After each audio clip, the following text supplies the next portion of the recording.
ਸਤਨਾਮ ਸ਼੍ਰੀ ਵਾਹਿਗੁਰੂ ਸਾਹਿਬ JIO.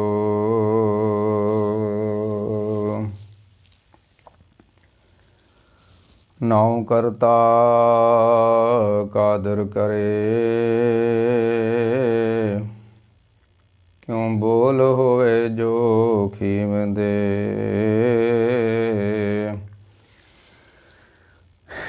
ਦੈ ਗੁਣਾ ਸਤ ਭੈਣ ਭਰਾਵ ਹੈ, ਪਰੰਗਤ ਦਾਨ ਪੜੀ ਮੰਦੇ।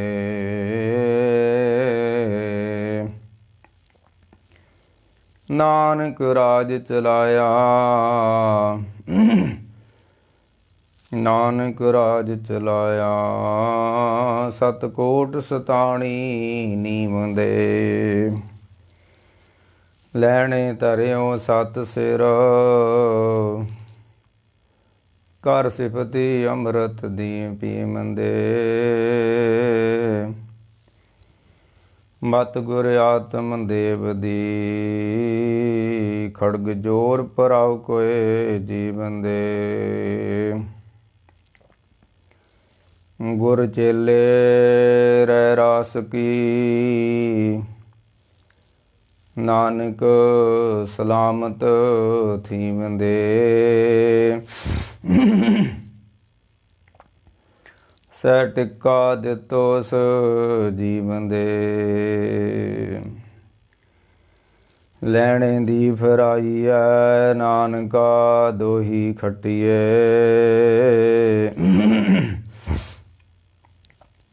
ਜੋਤ ਓਹਾ ਜੁਗਤ ਸਾਏ, ਸੈ ਕਾਇਆ ਫੇਰ ਪਲਟੀਏ।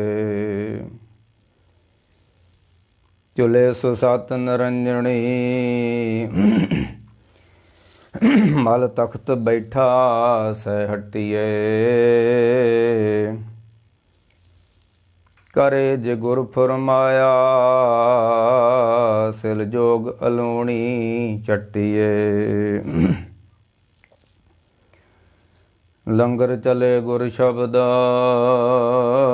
ਹਰ ਟੋਟ ਨ ਆਵੀ ਖਟੀਐ। ਖਰਚੇ ਦੇ ਤਖ ਸਾਮਦੀ, ਆਪ ਖਾਦੀ ਖੈਰਦ ਬੱਟੀਐ। ਹੋਵੈ ਸਿਫਤ ਖਸਾਮਦੀ, ਨੂਰ ਅਰਸੋਂ ਕੁਰਸੋਂ ਚੱਟੀਐ। ਤੁਰਠੇ ਸੱਚੇ ਪਾਤਸ਼ਾਹ, ਮਲ ਜਨਮ ਜਨਮ ਦੀ ਕੱਟੀਐ। ਸੱਚ ਜੇ ਗੁਰ ਫਰਮਾਇਆ, ਕਿਉ ਦਉ ਬੋਲੋਂ ਹਟੀਐ। ਪੁੱਤਰੀ ਕੋਲ ਨ ਪਾਲਿਓ, ਕਰ ਪੀਰੋਂ ਕੰਨ ਮੁਰਟੀਐ। ਦਿਲ ਖੋਟੇ ਆਕੀ ਫਿਰਣਾ, ਬਨ ਭਾਰ ਵਿਚਾਏ ਨ ਛਟੀਐ। ਜਿਨ ਆਖੀ ਸੋਈ ਕਰੈ, ਜਿਨ ਕੀਨੀ ਤਿਨੈ ਥਟੀਐ। ਕੌਣ ਹਾਰਿਉ ਕਿਨ ਵਟੀਐ। ਫੇਰ ਵਸਾਇਆ ਫੇਰ ਆਣ ਸਤਿਗੁਰ ਖਡੂਰਾ। ਜਪ ਤਪ ਸੰਜਮ ਨਾਲ ਤੁਧ ਹੋਰ ਮੁਚ ਗੁਰੂਰਾ।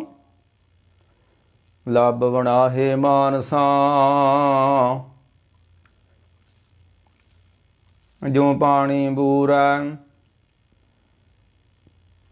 ਵਰੈ ਦਰਗਹਿ ਗੁਰੂ ਕੀ, ਕੁਦਰਤੀ ਨੂਰਾ।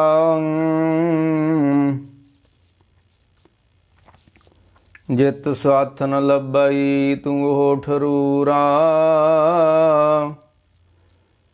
ਨੌ ਨਿਧ ਨਾਮ ਨਿਦਾਨ ਹੈ, ਤੁਧ ਵਿੱਚ ਭਰਪੂਰਾ।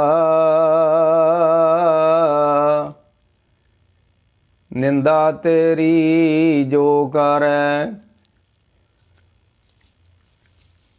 ਸੋ ਵੰਜੈ ਚੂਰਾ ਨੇੜੇ ਦਿਸੇ ਮਾਤ ਲੋਕਾ ਤੁਧ ਸੁਝੈ ਦੂਰਾ। ਫੇਰ ਵਸਾਇਆ ਫੇਰ ਆਣ ਸਤਿਗੁਰ ਖਡੂਰਾ। ਫੇਰ ਵਸਾਇਆ ਫੇਰ ਆਣ ਸਤਿਗੁਰ ਖਡੂਰਾ। ਵਾਹਿਗੁਰੂ ਜੀ ਕਾ ਖਾਲਸਾ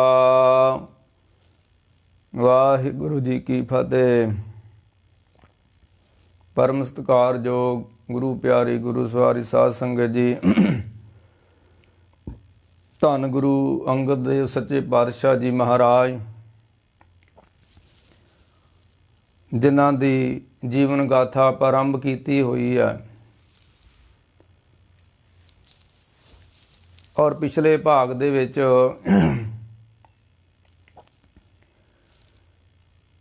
ਧੰਨ ਗੁਰੂ ਅੰਗਦ ਦੇ ਸੱਚੇ ਪਾਤਸ਼ਾਹ ਨੇ ਜਿਹੜੀਆਂ ਕਰਤਾਰਪੁਰ ਸਾਹਿਬ ਤੋਂ ਬਖਸ਼ਾਂ ਪ੍ਰਾਪਤ ਕੀਤੀਆਂ, ਆਪ ਖਾਧੀ ਖੈਰ ਦਬੱਟੀਏ, ਉਹ ਘਾਲਣਾ ਘਾਲ ਘਾਲ ਕੇ ਘਾਲਣਾ ਘਾਲ ਘਾਲ ਕੇ ਜਿਹੜੀਆਂ ਬਖਸ਼ਾਂ ਹੋਈਆਂ, ਫਿਰ ਖਡੂਰ ਸਾਹਿਬ ਦੀ ਧਰਤੀ ਤੇ ਜਾ ਕੇ ਉਹ ਵੰਡੀਆਂ।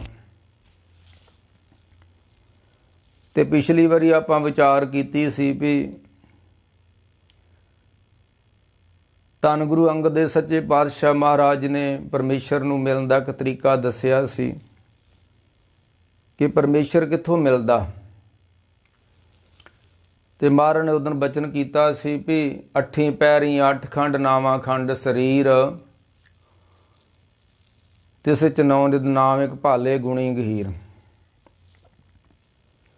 ਉਹਨਾਂ ਨੇ ਕਰਤਾਰਪੁਰ ਸਾਹਿਬ ਦੀ ਧਰਤੀ ਤੇ ਜਿਹੜੀ ਘਾਲਣਾ ਘਾਲੀ ਤੇ ਘਾਲ ਘਾਲ ਕੇ ਉਹਨਾਂ ਨੂੰ ਇੱਕ ਚੀਜ਼ ਦੀ ਪ੍ਰਾਪਤੀ ਹੋਈ, ਉਹਨੂੰ ਕਹਿੰਦੇ ਨੇ ਨਾਮ ਰਸ, ਨਾਮ ਧਨ, ਅੰਮ੍ਰਿਤ ਧਨ। ਉਹ ਮੁੜ ਕੇ ਉਹਨਾਂ ਨੇ ਖਡੂਰ ਸਾਹਿਬ ਦੀ ਧਰਤੀ ਤੇ ਜਾ ਕੇ ਵਰਤਾਇਆ। ਤੇ ਉਹਨਾਂ ਨੇ ਮਹਾਰਾਜ ਨੇ ਆਖਿਆ ਕਿ ਭਾਈ ਚੌਥੇ ਪੈਰ ਸੁਭਾ ਕੇ ਸੁਰਤਿਆਂ ਉਪਜੇ ਚਾਓ। ਜਿਹੜੇ ਮਹਾਤਮਾ ਸਾਧੂਆਂ ਦੀ ਗੁਰਮੁਖਾਂ ਦੀ ਸੰਗਤ ਕਰਦੇ ਆ ਨਾ, ਸੱਤੀ ਪੈਰੀ ਸੱਤ ਭਲਾ ਬਈਏ ਪੜਿਆਂ ਪਾਸ। ਤੇ ਜਿਹੜੇ ਗੁਰਮੁਖਾਂ ਦੀ ਸੰਗਤ ਕਰਦੇ ਨੇ, ਗੁਰੂ ਅੰਗਦ ਦੇਵ ਸੱਚੇ ਪਾਤਸ਼ਾਹ ਨੇ ਬਚਨ ਕੀਤਾ ਸੀ। ਤੇ ਮੁੜ ਕੇ ਕੀ ਹੁੰਦਾ, ਅੰਮ੍ਰਿਤ ਵੇਲੇ ਫਿਰ ਉਹਨਾਂ ਦੇ ਮਨ ਵਿੱਚ ਚੌਥੇ ਪੈਰ ਸੁਬਾਹ ਦੇ ਜਦੋਂ ਅੰਮ੍ਰਿਤ ਵੇਲਾ ਹੁੰਦਾ ਤੇ ਉਹਨਾਂ ਦੇ ਮਨ ਵਿੱਚ ਚਾਅ ਪੈਦਾ ਹੋ ਜਾਂਦਾ ਹੈ। ਕਿਉਂਕਿ ਤਿਨਾ ਦੇਖ ਮਨ ਚਾਓ ਠੰਡਾ, ਹਉ ਕਦ ਪਾਈ ਗੁਣ ਤਾਸਾ। ਜਿਹੜੇ ਉੱਠਦੇ ਨੇ ਨਾ ਅੰਮ੍ਰਿਤ ਵੇਲੇ, ਉਹਨਾਂ ਨੂੰ ਫਿਰ ਜਦੋਂ ਕੋਈ ਵੇਖਦਾ ਹੈ, ਦਰਸ਼ਨ ਕਰਦਾ, ਫਿਰ ਉਹਦੇ ਅੰਦਰ ਵੀ ਧੰਨ ਗੁਰੂ ਤੇਗ ਗੁਰੂ ਅੰਗਦ ਦੇ ਸੱਚੇ ਪਾਤਸ਼ਾਹ ਕਹਿੰਦੇ ਫਿਰ ਚਾਅ ਪੈਦਾ ਹੋ ਜਾਂਦਾ ਸਿੱਖ ਨੂੰ। ਫਿਰ ਉਹਨਾਂ ਨੇ ਬਚਨ ਕੀਤਾ ਸੀ ਵੀ ਚੌਥੇ ਪੈਰ ਸੁਬਾ ਕੇ ਸੁਰਤਿਆਂ ਉਪਜੇ ਚਾਓ। ਤਿੰਨਾਂ ਦਰਿਆਵਾਂ ਸਿਉ ਦੋਸਤੀ। ਉਹ ਜਿਹੜੇ ਗੁਰਮੁਖ ਪਿਆਰੇ ਜਿਨ੍ਹਾਂ ਦੇ ਅੰਦਰ ਰੱਬੀ ਨਾਮ ਦਾ ਦਰਿਆ ਵਗ ਰਿਹਾ ਨਾ, ਅੰਮ੍ਰਿਤ ਜਲ ਦਾ ਦਰਿਆ ਵਗ ਰਿਹਾ, ਫਿਰ ਉਹਨਾਂ ਨਾਲ ਦੋਸਤੀ ਪੈ ਜਾਂਦੀ ਉਹਨਾਂ ਦੀ। ਤੇ ਮਹਾਰਾਜ ਨੇ ਅਗਲਾ ਬਚਨ ਕੀਤਾ ਸੀ ਵੀ ਉਹ ਦੋਸਤੀ ਜਦੋਂ ਪਾ ਕੇ ਉੱਥੇ ਜਾਂਦੇ ਆ ਨਾ ਗੁਰਮੁਖਾਂ ਦੇ ਕੋਲ, ਜਿੱਥੇ ਰੱਬੀ ਯਾਦ ਵਿੱਚ ਸੰਗਤ ਅੰਮ੍ਰਿਤ ਵੇਲੇ ਉੱਠ ਕੇ ਜੁੜ ਕੇ ਬਹਿੰਦੀ ਆ, ਤੇ ਉੱਥੇ ਹੁੰਦਾ ਕੀ ਹੈ। ਅੱਜ ਸਾਡਾ ਇੱਕ ਵਿਸ਼ਾ ਵਾ ਬੋਲਣਾ ਜਿਸ ਵਿਸ਼ੇ ਤੇ ਆ ਵੀ ਧੰਨ ਗੁਰੂ ਅੰਗਦ ਦੇ ਸੱਚੇ ਪਾਤਸ਼ਾਹ ਜੀ ਮਹਾਰਾਜ ਦੇ ਕੋਲ ਸੰਗਤਾਂ ਆਈਆਂ ਨੇ, ਦਰਸ਼ਨ ਪਰਸ਼ਨ ਕੀਤੇ ਨੇ, ਥੋੜ੍ਹੇ ਦਿਨ ਰਹੇ ਨੇ ਤੇ ਹੁਣ ਜਾਣ ਲੱਗੇ ਨੇ। ਤੇ ਉਹਨਾਂ ਦੇ ਵਿੱਚੋਂ ਇੱਕ ਸਿੱਖ ਨੇ ਬੇਨਤੀ ਕੀਤੀ ਕਿ ਮਹਾਰਾਜ ਸੱਚੇ ਪਾਤਸ਼ਾਹ ਉਪਦੇਸ਼ ਦਿਓ ਕੋਈ। ਉਹ ਜਿਹੜਾ ਉਪਦੇਸ਼ ਸੀ ਧੰਨ ਗੁਰੂ ਅੰਗਦ ਦੇ ਸੱਚੇ ਪਾਤਸ਼ਾਹ ਨੇ, ਉਹ ਅੱਜ ਆਪਾਂ ਸਾਂਝਾ ਕਰਨਾ। ਉਹ ਫਿਰ ਪਿਛਲੀ ਵਾਰੀ ਸਾਡਾ ਵਿਸ਼ਾ ਸੀ ਪੇ ਚੌਥੇ ਪੈਰ ਸੁਬਾ ਕੇ ਸੁਰਤਿਆਂ ਉਪਜੇ ਚਾਓ, ਤਿੰਨਾਂ ਦਰਿਆਵਾਂ ਸਿਓ ਦੋਸਤੀ। ਉਹ ਜਿਹੜੇ ਰੱਬੀ ਯਾਦ ਵਿੱਚ ਜੁੜ ਕੇ ਬੈਠੇ ਨੇ ਗੁਰੂ ਪਿਆਰੇ, ਉਹਨਾਂ ਦੇ ਨਾਲ ਉਹਨਾਂ ਦੀ ਦੋਸਤੀ ਪੈ ਜਾਂਦੀ ਹੈ। ਅਥਵਾ ਉਹ ਸੰਗਤ ਵਿੱਚ ਉੱਠ ਕੇ ਜਾਂਦੇ ਨੇ ਇਸ਼ਨਾਨ ਕਰਕੇ, ਤੇ ਮਹਾਰਾਜ ਕਿਹਾ ਵੀ ਉੱਥੇ ਹੁੰਦਾ ਕੀ ਆ ਫਿਰ?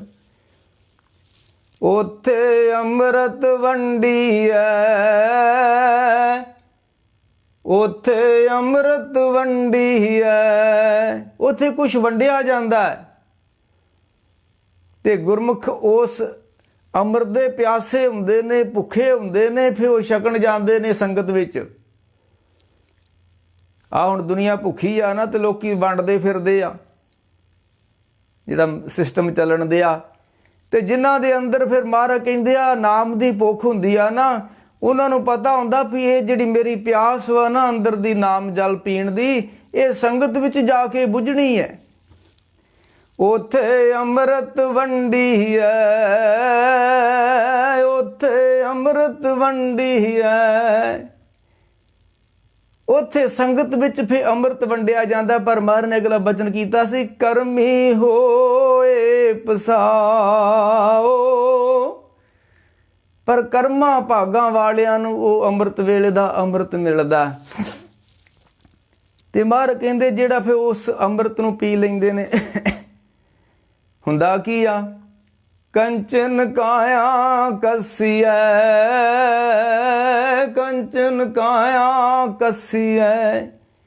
ਕਿਉਂਕਿ ਉਹ ਜਿਹੜਾ ਅੰਮ੍ਰਿਤ ਪੀਣਾ ਨਾ, ਅੰਮ੍ਰਿਤ ਵੇਲੇ ਸ਼ਬਦ ਦੇ ਨਾਲ ਜੁੜ ਕੇ ਸੰਗਤ ਵਿੱਚ ਬੈਠ ਕੇ ਜਿਹੜਾ ਅੰਮ੍ਰਿਤ ਪੀਣਾ ਸ਼ਬਦ ਦਾ, ਉਹਨੇ ਕੁਛ ਨਾ ਕੁਛ ਸਰੀਰ ਅੰਦਰ ਜਾ ਕੇ ਕਰਨਾ ਹੈ।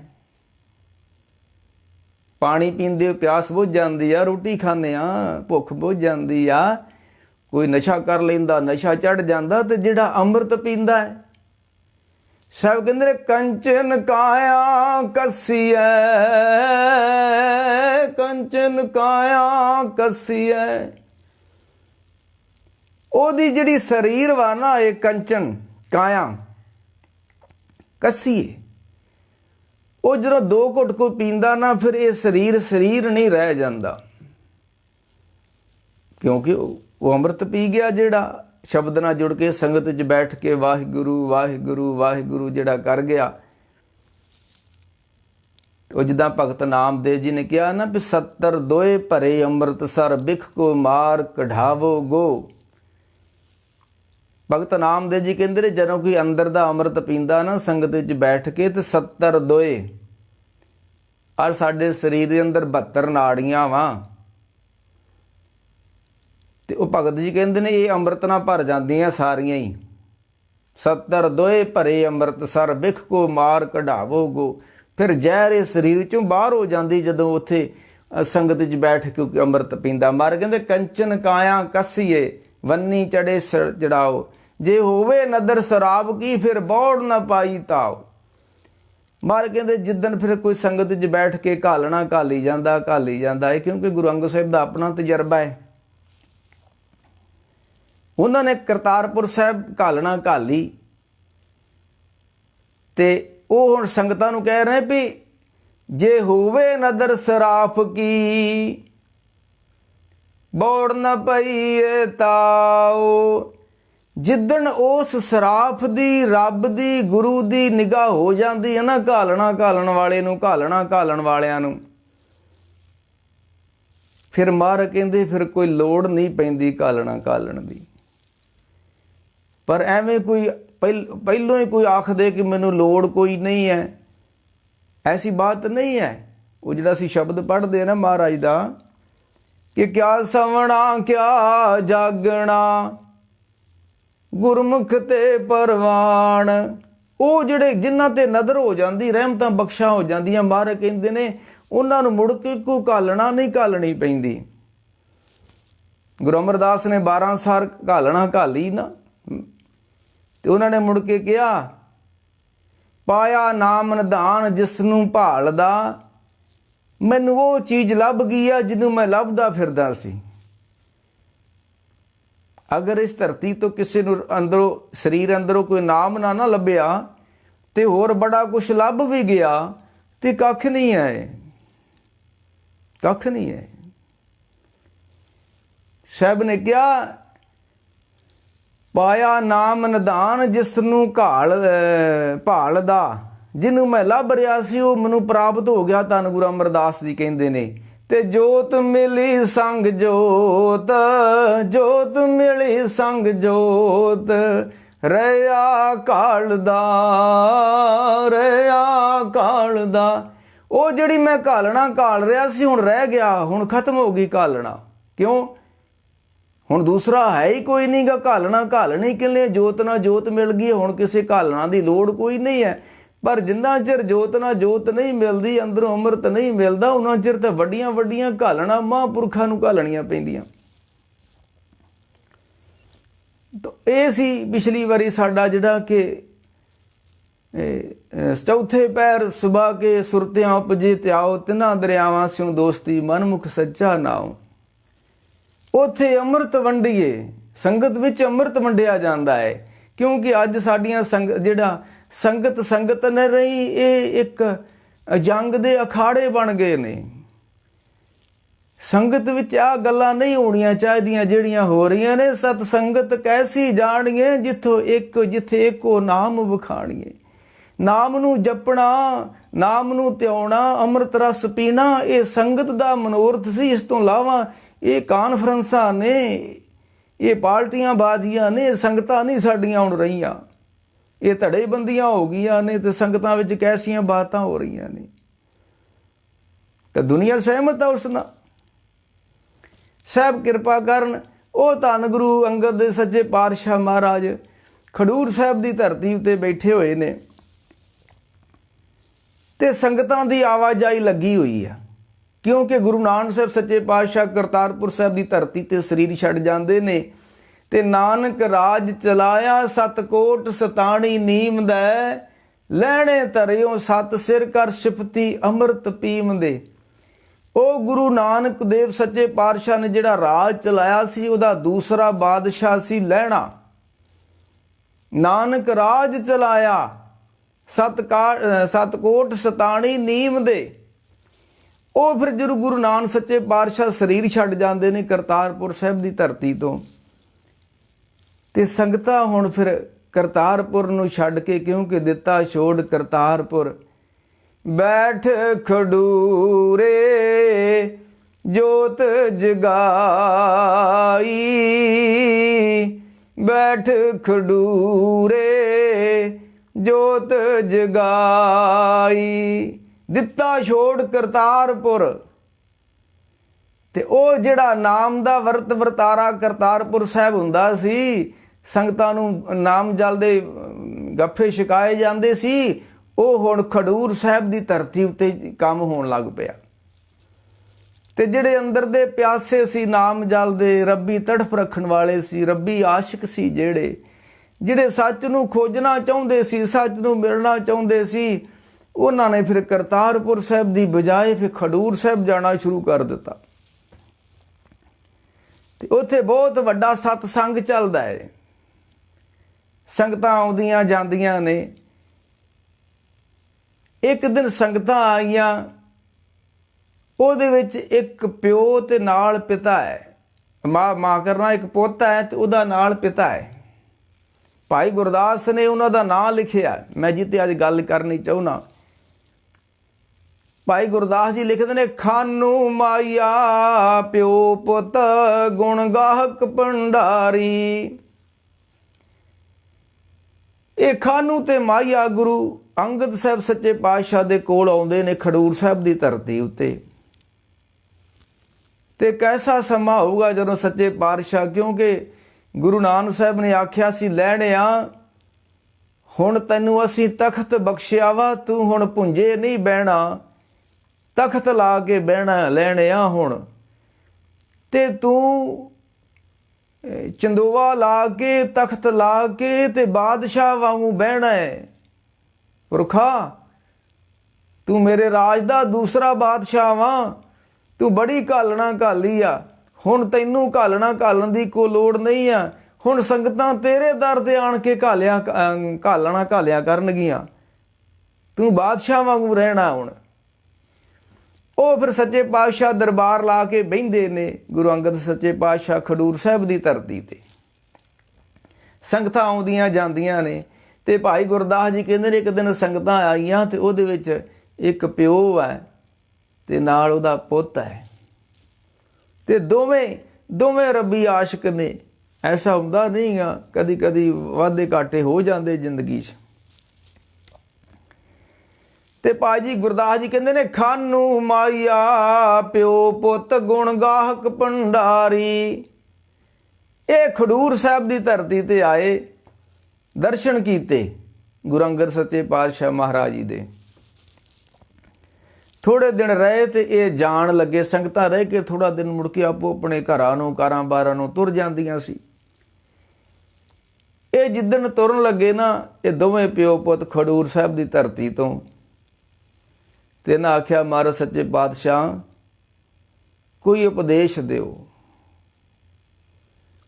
ਜਿਹੜਾ ਜ਼ਿੰਦਗੀ 'ਚ ਕੰਮ ਆਵੇ, ਜਿਹਦੇ ਨਾਲ ਰੱਬ ਦੀ ਪ੍ਰਾਪਤੀ ਹੋ ਜੇ, ਕੋਈ ਰੱਬੀ ਰਸ ਮਿਲ ਜੇ, ਨਾਮ ਮਿਲ ਜੇ, ਕੋਈ ਤਰੀਕਾ ਦੱਸੋ ਮਹਾਰਾਜ ਸੱਚੇ ਪਾਤਸ਼ਾਹ।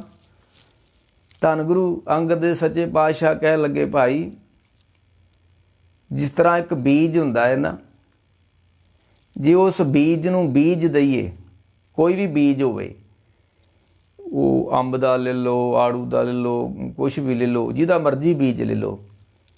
ਤੇ ਜਿਸ ਤਰ੍ਹਾਂ ਇੱਕ ਬੀਜ ਨੂੰ ਬੀਜ ਦਿੱਤਾ ਜਾਂਦਾ ਹੈ ਤੇ ਮੁੜ ਕੇ ਉਹਦੇ ਵਿੱਚੋਂ ਇੱਕ ਰੁੱਖ ਪੈਦਾ ਹੁੰਦਾ ਹੈ, ਟਹਿਣੀਆਂ ਪੈਦਾ ਹੁੰਦੀਆਂ ਨੇ, ਪੱਤੇ ਪੈਦਾ ਹੁੰਦੇ ਨੇ, ਤਣਾ ਪੈਦਾ ਹੁੰਦਾ ਹੈ, ਫਿਰ ਫੁੱਲ ਲੱਗਦੇ ਨੇ, ਫਲ ਲੱਗਦੇ ਨੇ, ਪਰ ਇੱਕ ਬੀਜ ਬੀਜਣਾ ਪੈਂਦਾ ਹੈ। ਇੱਕ ਬੀਜ ਦੇ ਵਿੱਚੋਂ ਸਭ ਕੁਝ ਪੈਦਾ ਹੋ ਜਾਂਦਾ ਹੈ। ਇਸੇ ਤਰ੍ਹਾਂ ਹੀ ਮਹਾਰਾਜ ਸੱਚੇ ਪਾਤਸ਼ਾਹ ਕਹਿਣ ਲੱਗੇ ਭਾਈ ਇੱਕ ਰੱਬ ਦਾ ਨਾਮ ਆ, ਜੇ ਅਗਰ ਇਸ ਨੂੰ ਬੀਜ ਲਿੱਤਾ ਜਾਵੇ ਨਾ ਆਪਣੇ ਸਰੀਰ ਰੂਪੀ ਧਰਤੀ ਦੇ ਅੰਦਰ, ਤੇ ਇਹਦੇ ਵਿੱਚੋਂ ਸਭ ਕੁਝ ਹੀ ਪੈਦਾ ਹੋ ਜਾਂਦਾ ਹੈ। ਇਹਦੇ ਵਿੱਚੋਂ ਧਰਮ ਪੈਦਾ ਹੋਣਾ, ਇਹ ਸਿੱਧੇ ਧਰਮ ਨਹੀਂ ਮਿਲਦੇ। ਇਹ ਤੇ ਮੁੜ ਕੇ ਫੇਕ ਤੇ ਆਪਾਂ ਵਿਚਾਰ ਕਰਾਂਗੇ। ਮਹਾਰਾਜ ਕਹਿੰਦੇ ਜਿਹੜਾ ਆਪਣੇ ਹਿਰਦੇ ਵਿੱਚ ਇੱਕ ਨਾਮ ਬੀਜ ਲੈਂਦਾ ਹੈ ਨਾ, ਉਹਦੇ ਅੰਦਰ ਦਇਆ ਪੈਦਾ ਹੁੰਦੀ, ਉਹਦੇ ਅੰਦਰ ਧਰਮ ਪੈਦਾ ਹੁੰਦਾ, ਉਹਦੇ ਅੰਦਰ ਸਬਰ ਤੇ ਸੰਤੋਖ ਪੈਦਾ ਹੁੰਦਾ, ਜਿਹੜਾ ਇੱਕ ਨਾਮ ਬੀਜ ਲੈਂਦਾ ਹੈ। ਤੇ ਕਹਿਣ ਲੱਗੇ ਮਹਾਰਾਜ ਸੱਚੇ ਪਾਤਸ਼ਾਹ ਉਹ ਨਾਮ ਕਿਵੇਂ ਬੀਜਣਾ ਹੈ? ਇਹ ਖਾਨੂ ਤੇ ਮਾਹੀਆ ਧੰਨ ਗੁਰੂ ਅੰਗਦ ਦੇ ਸੱਚੇ ਪਾਤਸ਼ਾਹ ਨੂੰ ਕਹਿ ਰਹੇ ਨੇ। ਤੇ ਲਓ ਉਹਨਾਂ ਨੇ ਅੱਜ ਜਿਹੜਾ ਉਪਦੇਸ਼ ਦਿੱਤਾ ਭਾਈ ਖਾਨੂ ਨੂੰ, ਉਹਨਾਂ ਨੇ ਆਪਣੀ ਬਾਣੀ ਨਹੀਂ ਕੋਈ ਉਚਾਰਨ ਕੀਤੀ ਲੰਮੀ ਚੌੜੀ, ਉਹਨਾਂ ਦੇ ਸ਼ਲੋਕ ਨੇ, 63 ਸ਼ਲੋਕ ਨੇ ਧੰਨ ਗੁਰੂ ਅੰਗਦ ਦੇ ਸੱਚੇ ਪਾਤਸ਼ਾਹ ਮਹਾਰਾਜ ਜੀ ਦੇ। ਪਰ ਉਹਨਾਂ ਨੂੰ ਇੱਕ ਗੁਰੂ ਨਾਨਕ ਸਾਹਿਬ ਨੇ ਕਰਤਾਰਪੁਰ ਸਾਹਿਬ ਤੋਂ ਜਦੋਂ ਤੁਰਨ ਲੱਗੇ ਨਾ, ਗੁਰਤਾ ਗਤੀ ਬਖਸ਼ ਦਿੱਤੀ, ਤਖਤ ਬਖਸ਼ ਦਿੱਤਾ, ਸੋ ਟਿੱਕਾ ਸੋ ਬਹਿਣਾ ਸੋਹੀ ਦੀ ਬਾਣ, ਪਿਓ ਦਾਦੇ ਜੇ ਵੇਹਾ ਪੋਤਾ ਪ੍ਰਵਾਨ। ਤੇ ਇੱਕ ਪੋਥੀ ਬਖਸ਼ੀ ਮਹਾਰਾਜ ਨੇ ਗੁਰੂ ਨਾਨਕ ਸਾਹਿਬ ਸੱਚੇ ਪਾਤਸ਼ਾਹ ਨੇ। ਆਖਿਆ ਪੁਰਖਾ ਇਹ ਬਹੁਤ ਵੱਡਾ ਕੀਮਤੀ ਖਜ਼ਾਨਾ ਹੈ, ਇਸ ਨੂੰ ਸਾਂਭ ਕੇ ਰੱਖਣਾ ਹੈ। ਕਿਉਂਕਿ ਗੁਰੂ ਨਾਨਕ ਸਾਹਿਬ ਨੇ ਵੱਡੀ ਮਿਹਨਤ ਕਰਕੇ ਆਪਣੀ ਕਲਮ ਦੇ ਨਾਲ ਆਪ ਸਾਰੀ ਬਾਣੀ ਲਿਖੀ। ਗੁਰੂਆਂ ਧਰਤੀ ਉੱਤੇ ਬੜੇ ਬੜੇ ਪੈਗੰਬਰ ਆਏ, ਪੀਰ ਆਏ, ਕਿਸੇ ਵੀ ਰਹਿਬਰ ਨੇ ਆਪ ਕਲਮ ਫੜ ਕੇ ਕੋਈ ਅੱਖਰ ਨਹੀਂ ਲਿਖਿਆ। ਇਹ ਤੇ ਧੰਨ ਗੁਰੂ ਨਾਨਕ ਸੱਚੇ ਪਾਤਸ਼ਾਹ ਕਦੀ ਗਾਉਣ ਲੱਗ ਪੈਂਦੇ ਸੀ, ਕਦੀ ਲਿਖਣ ਲੱਗ ਪੈਂਦੇ ਸੀ। ਮਹਾਰਾਜ ਦੇ ਕੋਲ ਕਿਤਾਬ ਹੁੰਦੀ ਸੀ, ਉਹ ਤੇ ਲਿਖਦੇ ਸੀ ਬਾਣੀ ਗੁਰਾਂ ਕੀ, ਕਲਮ ਹੁੰਦੀ ਸੀ, ਦਵੈਤ ਕੋਲ ਰੱਖਦੇ ਸੀ। ਉਹ ਜਿਹੜਾ ਕੀਮਤੀ ਖਜ਼ਾਨਾ ਕਰਤਾਰਪੁਰ ਸਾਹਿਬ ਦੀ ਧਰਤੀ ਤੋਂ ਸ਼੍ਰੀ ਲਹਿਣਾ ਜੀ ਨੂੰ ਪ੍ਰਾਪਤ ਹੋਇਆ, ਉਹਦਾ ਸਲੋਕ ਅੱਜ ਇੱਕ ਭਾਈ ਖਾਨੇ ਨੂੰ ਦੱਸਣ ਲੱਗੇ ਨੇ ਵੀ ਕਿਵੇਂ ਨਾਮ ਬੀਜਿਆ ਜਾਂਦਾ ਹਿਰਦੇ ਵਿੱਚ। ਨਾਮ ਖੇਤੀ ਬੀਜੋ ਮੇਰੇ ਭਾਈ, ਸੌਦਾ ਕਰੋ ਗੁਰ ਸੇਵੋ ਨੀਤ। ਉਹ ਫਿਰ ਗੁਰੂ ਨਾਨਕ ਸਾਹਿਬ ਦਾ ਇੱਕ ਸ਼ਬਦ ਉਹਨਾਂ ਨੇ ਸੁਣਾਇਆ ਭਾਈ ਖਾਨੂ ਨੂੰ, ਕਹਿਣ ਲੱਗੇ ਆ ਤੈਨੂੰ ਭਾਈ ਖਾਨੂ ਅਸੀਂ ਦੱਸਦੇ ਹਾਂ, ਗੁਰੂ ਨਾਨਕ ਸਾਹਿਬ ਨੇ ਦੱਸਿਆ ਤਰੀਕਾ ਵੀ ਕਿਵੇਂ ਹਿਰਦੇ ਵਿੱਚ ਨਾਮ ਬੀਜਣਾ ਹੈ। ਤੇ ਉਹਨਾਂ ਨੇ ਇੱਕ ਸ਼ਲੋਕ ਸੁਣਾਇਆ। ਫਿਰ ਸ਼ਲੋਕ ਮਹੱਲਾ ਪਹਿਲਾ।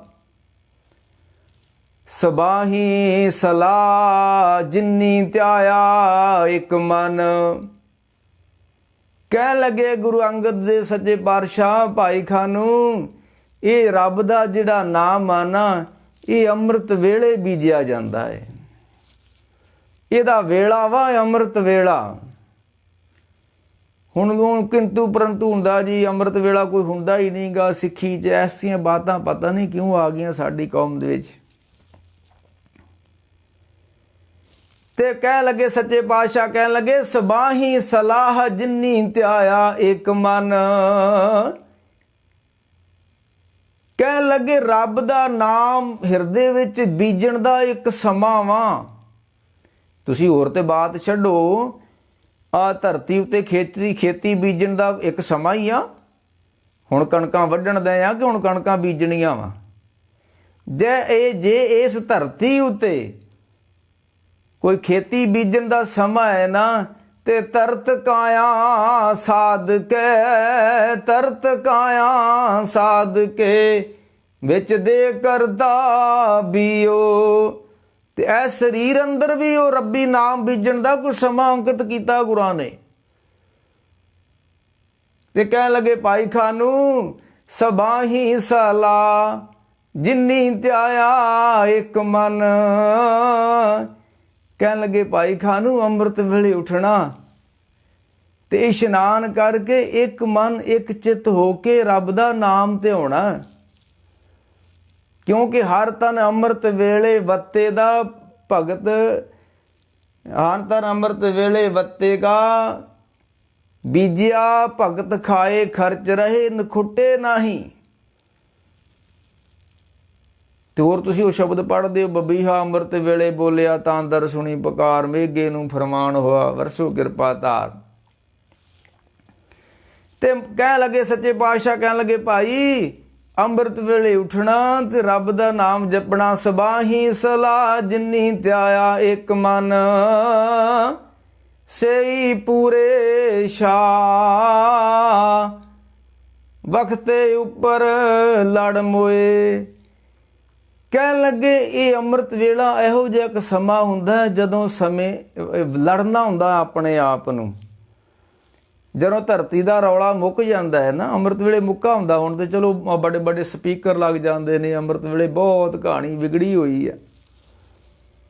ਜੇ ਕਿਸੇ ਨੂੰ ਕਹੀਦਾ ਤੇ ਭਾਈ ਬੁਰਾ ਮਨਾਉਂਦੇ ਨੇ। ਤੇ ਮਹਾਰਾਜ ਕਹਿੰਦੇ ਸਹੀ ਪੂਰੇ ਸਾਹ ਵਖਤੇ ਉੱਪਰ ਲੜ ਮੋਏ। ਕਹਿਣ ਲੱਗੇ ਗੁਰੂ ਅੰਗਦ ਦੇਵ ਭਾਈ ਖਾਨੂ ਉਹ ਸਮਾਂ ਵਾ ਜਦੋਂ ਮਨ ਨਾਲ ਲੜਨਾ ਵਾ। ਕਿਉਂਕਿ ਦਿਨੇ ਤੇ ਰੌਲਾ ਪੈ ਜਾਣਾ ਤੇ ਮੁੜ ਕੇ ਦਿਨੇ ਤੇ ਲੜੇ ਨਹੀਂ ਜਾਣਾ। ਉਹ ਸਮਾਂ ਵਾ ਜਦੋਂ ਅਸੀਂ ਮਨ ਨਾਲ ਸੰਘਰਸ਼ ਕਰਨਾ ਵਾ, ਮਨ ਦੀ ਸਾਧਨਾ ਕਰਨੀ ਆ। ਉਹਨੂੰ ਕਹਿੰਦੇ ਧਿਆਨ ਸਾਧਨਾ ਕਰਨੀ, ਜਪ ਸਾਧਨਾ, ਸਿਮਰਨ ਸਾਧਨਾ ਕਰਨੀ। ਅੱਜ ਕੱਲ੍ਹ ਤੇ ਇੱਕ ਨਵਾਂ ਰਿਵਾਜ ਵੀ ਪੈ ਗਿਆ ਭਾਈ ਕਿ ਫੇਸਬੁੱਕ ਤੇ ਵੀ ਸਾਧਨਾ ਹੋਣ ਲੱਗ ਪਈਆਂ ਨੇ। ਇਹ ਤਾਂ ਹੁੰਦਾ ਹੈ ਇਕਾਂਤਵਾਸ ਹੋ ਕੇ ਕੋਈ ਭੋਰਿਆਂ 'ਚ ਕੋਈ ਗੁਫਾ ਬਹਿ ਕੇ ਕੋਈ ਸਾਧਨਾ ਕਰੋ, ਕਿ ਫੇਸਬੁੱਕਾਂ 'ਤੇ ਕੋਈ ਧਿਆਨ ਸਿਮਰਨ ਸਾਧਨਾ ਹੁੰਦੀਆਂ। ਨਾ ਨਾ ਨਾ ਭਾਈ, ਪਾਠ ਕਰਨਾ ਹੁੰਦਾ ਵਾ, ਕੀਰਤਨ ਕਰਨੀ ਹੁੰਦੀ ਆ, ਕੀਰਤਨ ਕਰਨਾ ਹੁੰਦਾ। ਕਥਾ ਜਿਹੜੀ ਹੈ ਸੁਣਾਉਣੀ ਹੁੰਦੀ ਆ। ਕਥਾ ਤੇ ਤੁਸੀਂ ਕਰ ਸਕਦੇ ਹੋ ਫੇਸਬੁੱਕਾਂ 'ਤੇ, ਕਿਉਂਕਿ ਇੱਕ ਸੁਣਾਉਣੀ ਹੁੰਦੀ ਕਿਸੇ ਨੂੰ। ਕੀਰਤਨ ਕਰਨਾ ਹੁੰਦਾ ਅੰਦਰ ਬੈਠ ਕੇ, ਪਾਠ ਕਰਨਾ ਹੁੰਦਾ, ਧਿਆਨ ਤੇ ਜਾਪ ਅੰਦਰ ਬੈਠ ਕੇ ਕਰਨਾ ਹੁੰਦਾ। ਇਹ ਕੋਈ ਫੇਸਬੁੱਕਾਂ 'ਤੇ ਥੋੜ੍ਹਾ ਕਰਨ ਵਾਲੀ ਚੀਜ਼ ਵਾ।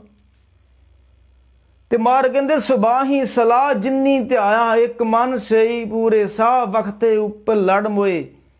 ਦੂਜੇ ਬਹੁ ਤੇਰਾ ਮਨ ਕੀ ਮਤੀ ਖਿੰਡੀਆਂ। ਕਹਿ ਲੱਗੇ ਜਦੋਂ ਦਿਨ ਚੜ੍ਹ ਜਾਣਾ ਨਾ ਭਾਈ ਖਾਨੂ, ਤੇ ਇਹ ਮਨ ਜਿਹੜਾ ਕਈ ਰਾਹਾਂ 'ਚ ਭੱਜ ਜਾਣਾ ਹੈ। ਜਿਵੇਂ ਅੱਗੇ ਰਾਹ ਲੱਭਣ ਦਿਆ ਹੁੰਦਾ, ਤੇ ਜਦੋਂ ਚਾਨਣ ਹੋ ਗਿਆ ਆ ਹੁਣ ਜਿੰਨੇ ਕੁ ਅੰਦਰ ਆਪਾਂ ਤੜ ਕੇ ਬੈਠੇ ਆ ਨਾ, ਤੇ ਜੇ ਕੁਦਰਤ ਸਮਾਂ ਹੀ ਬਖਸ਼ੇ ਤੇ ਇਹਨਾਂ ਨੇ ਪਹਿਲੇ ਨੂੰ ਵੱਧ ਭਜਣਾ ਲੋਕਾਂ ਨੇ, ਜਿੰਨੇ ਛੱਡਿਆ ਵੀ ਲਾਕਡਾਊਨ ਖਤਮ ਹੋ ਗਿਆ ਜੀ। ਇਹਨਾਂ ਕਸਰਾਂ ਅਗਣੀਆਂ ਪਿਛੀਆਂ ਸਾਰੀਆਂ ਕੱਢਣੀਆਂ ਇਹਨਾਂ ਨੇ। ਤੇ ਮਾਰ ਕਹਿੰਦੇ ਦੂਜੇ ਬਹੁਤੇ ਮਨ ਕੀ ਮਤੀ ਖਿੰਡੀਆਂ। ਕਹਿੰਦੇ ਜਦੋਂ ਦੂਜਾ ਸਮਾਂ ਆਉਣਾ ਨਾ, ਇੱਕ ਤੇ ਅੰਮ੍ਰਿਤ ਵੇਲਾ ਜਦੋਂ 6 ਵਜੇ ਤੱਕ ਅੰਮ੍ਰਿਤ ਵੇਲਾ ਮੁੱਕ ਜਾਂਦਾ, ਤੇ ਜੇ ਤੂੰ 6 ਵਜੇ ਤੋਂ ਬਾਅਦਾਂ ਕੋਈ ਧਿਆਨ ਕਰੇਗਾ, ਸਿਮਰਨ ਕਰੇਗਾ, ਇਹ ਹੋਣਾ ਨਹੀਂ ਹੈ। ਕਿਉਂ? ਮਨ ਕੀ ਮਤੀ ਖਿੰਡੀਆਂ, ਇਹ ਮਨ ਦੇ ਵਿੱਚੋਂ ਫੁਰਨੇ ਬੜੇ ਪੈਦਾ ਹੋ ਜਾਣੇ ਨੇ। ਵੈਸੇ ਤੇ ਅੰਮ੍ਰਿਤ ਵੇਲੇ ਵੀ ਜਪਦੇ ਹੀ ਫੁਰਨੇ ਪੈਦਾ ਹੋ ਜਾਂਦੇ ਨੇ, ਪਰ ਜਦੋਂ ਜਿਉਂ ਇਹ ਸੂਰ ਚੜ੍ਹਦਾ ਜਾਣਾ ਨਾ, ਮਹਾਰਾਜ ਕਹਿੰਦੇ ਆ ਕਿ ਮਨ ਕੀ ਦੂਜੇ ਬਹੁਤੇ ਮਨ ਕੀ ਮੱਤੀ ਖਿੰਡੀਆਂ, ਬਹੁਤ ਪਏ ਅਸਗਾ ਗੋਤੇ ਖਾ ਨਾ ਨਿਕਲੇ। ਇੰਨੇ ਸੰਸਾਰ ਦੇ ਝੰਬੇਲਿਆਂ 'ਚ ਇਹੋ ਜਿਹੇ ਗੋਤੇ ਖਾਣੇ ਨੇ ਤੇਰੇ ਮਨ ਨੇ, ਮੁੜ ਕੇ ਇਹਨੇ ਰੱਬ ਦੀ ਯਾਦ ਵਿੱਚ ਨਹੀਂ ਜੁੜਨਾ। ਉਹ ਸਮਾਂ ਸੀ, ਉਹ ਅੰਮ੍ਰਿਤ ਵੇਲਾ ਸੀ ਜਦੋਂ ਜੁੜਿਆ ਜਾ ਸਕਦਾ ਸੀ। ਜੇ ਉਸ ਸਮੇਂ ਕੋਈ ਨਹੀਂ ਜੁੜ ਸਕਿਆ ਨਾ, ਕੋਈ ਦਿਨੇ ਆਖੇ ਮੈਂ ਜੁੜਾਂ, ਦਿਨੇ ਸਮਾਂ ਹੀ ਨਹੀਂ ਗਾ। ਉਹ ਜਿੱਦਾਂ ਕੋਈ ਸਾਧੂ ਮਹਾਤਮਾ ਸੀ ਨਾ, ਤੇ ਉਹ ਅੰਮ੍ਰਿਤ ਵੇਲੇ ਉੱਠ ਕੇ ਸਾਧਨਾ, ਪੁਰਾਣੇ ਸਾਧੂ ਮਹਾਤਮਾ ਕਰਦੇ ਹੁੰਦੇ ਸੀ, ਹੁਣ ਤੇ ਚਲੋ ਨਹੀਂ ਕਰਦੇ। ਇੱਕ ਦਿਨ ਸਮਾਂ ਆਇਆ ਤੇ ਉਹ ਅੰਮ੍ਰਿਤ ਵੇਲੇ ਉੱਠਣ ਲੱਗਾ, ਤੇ ਮਨ ਨੇ ਆਖਿਆ ਵੀ ਅਜੇ ਤੇ ਸਮਾਂ ਬਹੁਤ ਆ, ਤੇ ਥੋੜ੍ਹਾ ਜਿਹਾ ਸੌਂ ਲਾ। ਇਹ ਆਪਣੇ ਸਾਰਿਆਂ ਦਾ ਮਨ ਇਸ ਤਰ੍ਹਾਂ ਹੀ ਕਰਦਾ। ਉਹ ਮਨ ਨੇ ਆਖਿਆ ਜੇ ਸਮਾਂ ਹੈਗਾ, ਥੋੜ੍ਹਾ ਜਿਹਾ ਹੋਰ ਸੌਂ ਲਾ, ਤੇ ਉਹਦੀ ਅੱਖ ਲੱਗ ਗਈ। ਮੁੜ ਕੇ ਦਿਨ ਚੜ੍ਹਿਆ ਤੇ ਵੱਡਾ ਦਿਨ ਚੜ੍ਹ ਗਿਆ। ਜਦੋਂ ਮੁੜ ਕੇ ਅੱਖ ਖੁੱਲੀ, ਉਹਨੇ ਆਖਿਆ ਤੋਬਾ ਰੱਬ ਦੀ, ਅੱਜ ਤੇ ਮਨ ਧੋਖਾ ਦੇ ਗਿਆ, ਤੇ ਅੱਜ ਤੋਂ ਬਾਅਦ ਇਹਦੇ ਮੈਂ ਜਾਲ 'ਚ ਨਹੀਂ ਆਉਣਾ। ਤੇ ਉਸ ਨੇ ਆਪਣੇ ਮਨ ਨੂੰ ਸਜ਼ਾ ਦਿੱਤੀ। ਅਗਲੀ ਰਾਤ ਜਦੋਂ ਹੋਈ ਨਾ, ਤੇ ਆਪਣਾ ਕੁਟੀਆ ਛੱਡ ਕੇ ਤੇ ਪਾਣੀ 'ਚ ਜਾ ਕੇ ਬਹਿ ਗਿਆ। ਕਹਿੰਦਾ ਅੱਜ ਸੌਂ ਲਾ ਜਿੰਨਾ ਸੌਂ ਸਕਦਾ। ਇਹ ਹੁੰਦੀਆਂ ਸਮਾਂ ਹੁੰਦਾ ਜਿਨ੍ਹਾਂ ਨੇ ਮਨ ਦੇ ਨਾਲ ਲੜਨਾ ਹੁੰਦਾ, ਸੰਘਰਸ਼ ਕਰਨਾ ਹੁੰਦਾ। ਇਹ ਉਹਨਾਂ ਦੀਆਂ ਬਾਤਾਂ ਨੇ। ਮਾਰ ਕਹਿੰਦੇ ਦੂਜੇ ਬਹੁਤੇ ਮਨ ਕੀ ਮੱਤੀ ਖਿੰਡੀਆਂ, ਬਹੁਤ ਪਏ ਅਸਗਾ ਗੋਤੇ ਖਾ ਨਾ ਨਿਕਲੇ। ਦਿਨੇ ਇਸ ਮਨ ਨੇ ਇਕਾਗਰ ਨਹੀਂ ਹੋਣਾ। ਇਹ ਤੇ ਅੰਮ੍ਰਿਤ ਵੇਲਾ ਸੀ ਜਦੋਂ ਇਹ ਇਕਾਗਰ ਹੋ ਸਕਦਾ, ਦਿਨੇ ਨਹੀਂ ਰੁਕੋਇਆ ਜਾਣਾ। ਮਹਾਰਾਜ ਕਹਿੰਦੇ ਤੇ ਫਿਰ ਕੀ ਹੋਣਾ, ਅੱਗੇ ਕੀ ਹੋਣਾ? ਦੂਜੇ ਬਹੁਤੇ ਮਨ ਕੀ ਮੱਤੀ ਖਿੰਦੀਆਂ, ਬਹੁਤ ਪਏ ਅਸਗਾ ਗੋਤੇ ਖਾ ਨਾ ਨਿਕਲੇ। ਤੀਜੇ ਮੋਈ ਗਰਾ ਭੁੱਖ ਤਿਖਾ ਦੋਏ ਭੌਂਕੀਆਂ। ਤੇ ਜਦੋਂ ਸੂਰਜ ਚੜ੍ਹਿਆ ਨਾ, ਤੇ ਤੂੰ ਫਿਰ ਆਖੇ ਵੀ ਇਹਨੂੰ ਮੈਂ ਹੁਣ ਇਕਾਗਰ ਕਰ ਲਾਂ ਤੇ ਰੱਬ ਦਾ ਨਾਮ ਜਪ ਲਾਂ। ਹੁਣ ਨਹੀਂ ਜਪਿਆ ਜਾਣਾ। ਹੁਣ ਪਤਾ ਕਿੱਥੇ ਕੀ ਹੋਣਾ? ਦੋ ਚੀਜ਼ਾਂ ਨੇ ਤੈਨੂੰ ਸਤਾਉਣਾ ਸ਼ੁਰੂ ਕਰ ਦੇਣਾ। ਤੀਜੇ ਮੋਈ ਗਰਾ ਭੁੱਖ ਤਿਖਾ ਦੋਏ ਭੌਂਕੀਆਂ। ਹੁਣ ਮਨ ਨੇ ਕਹਿਣਾ ਵੀ ਹੁਣ ਨਾਮ ਨਹੀਂ ਜਪਣਾ, ਹੁਣ ਪਰੌਂਠੇ ਖਾਣੇ ਆ, ਚਾਹ ਪੀਣੀ ਆ, ਦੁੱਧ ਪੀਣਾ, ਲੱਸੀ ਪੀਣੀ, ਪਾਣੀ ਪੀਣਾ। ਦਿਨ ਚੜ੍ਹਦੇ ਨੇ ਰੌਲੀ ਪਾ ਦੇਣੀ ਆ। ਤੇ ਹੁਣ ਕੀ ਕਰੇਗਾ? ਮਾਰੇ ਤੀਜੇ ਮੋਈ ਗਰਾ ਭੁੱਖ ਤਿਖਾਂ ਦੋਏ ਭੌਂਕੀਆਂ। ਉਹ ਜਿੱਦਾਂ ਬਾਬੇ ਫਰੀਦ ਨੇ ਆਖਿਆ ਵੀ ਫਰੀਦਾ ਇਹ ਤਨ ਭੌਂਕਣਾ, ਨਿਤ ਨਿਤ ਦੁਖੀਏ ਕੌਣ, ਕੰਨੀ ਬੁੱਝੇ ਦੇਰਾਂ ਕੀਤੀ ਵੱਗੇ ਪਾਉਣ। ਇਹ ਜੋ ਸੂਰਜ ਚੜ੍ਹਦਾ ਜਾਂਦਾ ਨਾ, ਤਿਉਂ ਤੇ ਭਟਕਦਾ ਜਾਂਦਾ ਮਨ। ਤੀਜੇ ਮੋਈ ਗਰਾ ਭੁੱਖ ਤਿਖਾਂ ਦੋਏ ਭੌਂਕੀਆਂ, ਖਾਧਾ ਹੋਵਾ ਸਵਾਹ। ਤੇ ਜਿਹੜਾ ਪਹਿਲਾ ਸੀ ਉਹ ਖਾ ਲੈਣਾ। ਤੇ ਮਨ ਪੀ ਖਾਣੇ ਸਿਉ ਦੋਸਤੀ। ਖਾਧਾ ਹੋਏ ਸਵਾਹ, ਪੀ ਖਾਣੇ ਸਿਉ ਦੋਸਤੀ। ਤੂੰ ਦਿਨੇ ਆਖੇ ਕਿ ਮੈਂ ਰੱਬ ਨਾਲ ਦੋਸਤੀ ਪਾ ਲਵਾਂ, ਨਾਮ ਨਾਲ ਦੋਸਤੀ ਪਾ ਲਾਂ, ਇਹ ਨਹੀਂ ਹੋਣਾ। ਇਹ ਦਿਨੇ ਤੇ ਹੁਣ ਰੋਟੀਆਂ ਨਾਲ ਹੀ ਦੋਸਤੀ ਪੈਣੀ ਆ। ਦਿਨੇ ਰੋਟੀਆਂ ਨਾਲ ਦੋਸਤੀ ਪੈਣੀ। ਉਹ ਸਮਾਂ ਸੀ, ਅੰਮ੍ਰਿਤ ਵੇਲਾ ਸੀ, ਜਦੋਂ ਅਸੀਂ ਰੱਬ ਨਾਲ ਦੋਸਤੀ ਪਾ ਸਕਦੇ। ਉਦੋਂ ਪਾਈ ਨਹੀਂ ਆ ਤੇ ਦਿਨੇ ਪੈਣੀ ਨਹੀਂ ਆ। ਪੀ ਖਾਣੇ ਸਿਉ ਦੋਸਤੀ। ਪਤਾ ਨਹੀਂ ਅੱਜ ਦੁਨੀਆ ਦੀ ਇੰਨੀ ਕੁ ਦੋਸਤੀ ਖਾਣੇ ਪੀਣੇ। ਚਲੋ ਦੁਨੀਆਦਾਰ ਦੀ ਤਾਂ ਦੋਸਤੀ ਹੋਵੇ ਖਾਣੇ ਪੀਣੇ ਦੇ ਨਾਲ, ਤੇ ਸਾਧ ਲਾਣਿਆਂ ਦੀ ਵੀ ਬਹੁਤੀ ਦੋਸਤੀ ਖਾਣੇ ਪੀਣੇ ਨਹੀਂ ਆ। ਨਹੀਂ ਤੇ ਪੁਰਾਣੇ ਸਾਧੂ ਮਹਾਤਮਾ ਦੇ ਕਦੀ ਸਰੀਰ ਤੇ ਚਰਬੀ ਵੇਖੀ ਹੀ ਕਿਸੇ ਨੇ? ਸੁੱਕੇ ਤੀਲਿਆਂ ਵਰਗੇ ਸਾਧੂ ਮਹਾਤਮਾ ਹੁੰਦੇ ਸੀ, ਤਪ ਕਰਦੇ ਸੀ, ਤੇ ਚਰਬੀ ਨਾਂ ਦੀ ਕੋਈ ਚੀਜ਼ ਨਹੀਂ ਹੁੰਦੀ। ਤੇ ਹੁਣ ਐਡੇ ਐਡੇ ਚੌੜੇ ਹੋਏ ਖਾ ਖਾ ਕੇ। ਇਹ ਸਾਧੂ ਨਹੀਂ ਭਾਈ, ਇਹ ਸਵਾਦੂ ਪੈਦਾ ਹੋ ਗਏ ਧਰਤੀ ਉੱਤੇ। ਤੇ ਮਹਾਰਾਜ ਕਹਿੰਦੇ ਤੀਜੇ ਮੋਈ ਗਰਾਂ, ਭੁੱਖ ਤਿਖਾਂ ਦੋਏ ਭੌਂਕੀਆਂ, ਖਾਦਾ ਹੋਏ ਸਵਾ, ਪੀ ਖਾਣੇ ਸਿਉ ਦੋਸਤੀ। ਤੇ ਤੂੰ ਹੁਣ ਦਿਨੇ ਆਖੇ ਰੱਬ ਨਾਲ ਦੋਸਤੀ ਪਾ ਲਾ, ਨਾਮ ਨਾਲ ਦੋਸਤੀ ਪਾ ਲਾ, ਨਹੀਂ। ਇਹਦੇ ਹੁਣ ਖਾਣ ਨੂੰ ਮੰਗਣਾ ਹੈ, ਪੀਣ ਨੂੰ ਮੰਗਣਾ ਹੈ। ਤੇ ਫਿਰ ਕੀ ਹੋਣਾ? ਜਦੋਂ ਖਾ ਪੀ ਲੈਣਾ ਤਾਂ ਫਿਰ ਕੀ ਹੋਣਾ? ਮਹਾਰਾਜ ਚੌਥੇ ਆਈ ਊਂਗ। ਤੇ ਰੋਟੀ ਖਾਣ ਤੋਂ ਬਾਅਦ ਹੁਣ ਨੀਂਦ ਨੇ ਸਤਾਉਣਾ। ਮਹਾਰਾਜ ਕਹਿੰਦੇ ਹੁਣ ਕਈ ਗੁਰੂ ਪਿਆਰੇ ਕਹਿ ਦਿੰਦੇ ਵੀ ਸਵੇਰੇ ਉੱਠ ਤੇ ਪਈਦਾ ਹੈ, ਗੁਟਕਾ ਲੈ ਕੇ ਬਹਿ ਜਾਈਦਾ, ਤੇ ਪਤਾ ਉਦੋਂ ਲੱਗਦਾ ਗੁਟਕਾ ਹੱਥੋਂ ਥੱਲੇ ਡਿੱਗ ਪੈਂਦਾ ਤੇ ਅੱਖ ਲੱਗ ਜਾਂਦੀ ਆ।